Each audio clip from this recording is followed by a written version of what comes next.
If you arrive on scene and your patient is experiencing signs and symptoms of a stroke, a confused or altered mental status, or a chief complaint of a headache, you want to perform a Cincinnati Stroke Scale.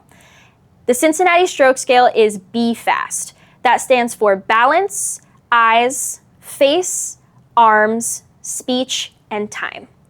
For balance, when we're assessing balance, you want to ask your patient, ma'am, do you feel like you could stand up without feeling dizzy? Yes.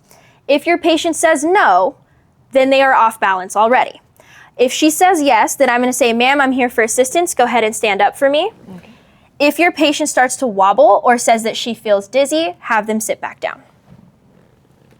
Now you're going to assess eyes. When assessing eyes, you're checking for any alteration. You're going to ask your patient, ma'am, are you experiencing any blurred vision, double vision, or loss of vision since your symptoms started? Yeah, my vision is blurry.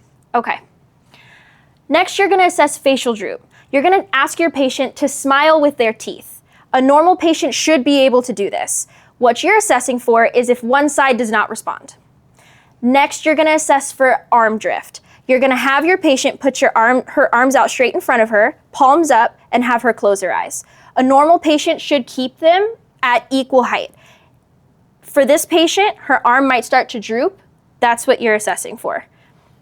When assessing speech, you're going to ask your patient, ma'am, can you repeat after me on an approved phrase? You're going to say it slowly and clearly in case they've never heard it before. Can you say, you can't teach an old dog new tricks? Yes, you can't teach an old dog new tricks. Great. What you're assessing for is slurred speech or incoherent speech.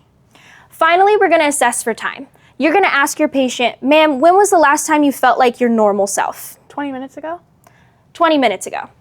When you're assessing this, it's important to remember that this is a very important question for doctors. They need to know how long ago the symptoms started, because the longer the brain is without oxygen, the more chance for permanent brain damage. If your patient is showing any signs and symptoms of a stroke, they are a priority patient and you need to expedite transport.